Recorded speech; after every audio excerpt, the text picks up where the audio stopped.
حضرت لقمان رحمہ اللہ کی 9 نصیحتیں۔ حضرت لقمان رحمہ اللہ نے اپنے بیٹے سے فرمایا کہ 9 چیزوں پر پابندی سے عمل کرو۔ نمبر 1، اپنے مردہ دل کو یاد خدا سے زندہ رکھ۔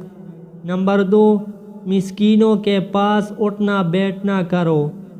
نمبر 3، خاندان نبوت کا احترام کرو۔ نمبر 4، بے سہارا لوگوں کا سہارا بنو۔ نمبر 5، غلاموں کو خرید کر آزاد کرو۔ نمبر 6، اجنبی لوگوں کو ٹکانہ دو۔ نمبر 7، غریبوں کی مدد کرو تاکہ وہ کسی سے مانگنے کے محتاج نہ رہے۔ نمبر 8، اہل شرافت کی تعظیم کرو۔ نمبر 9، مالداروں اور بادشاہوں کی مجلسوں سے دور رہو۔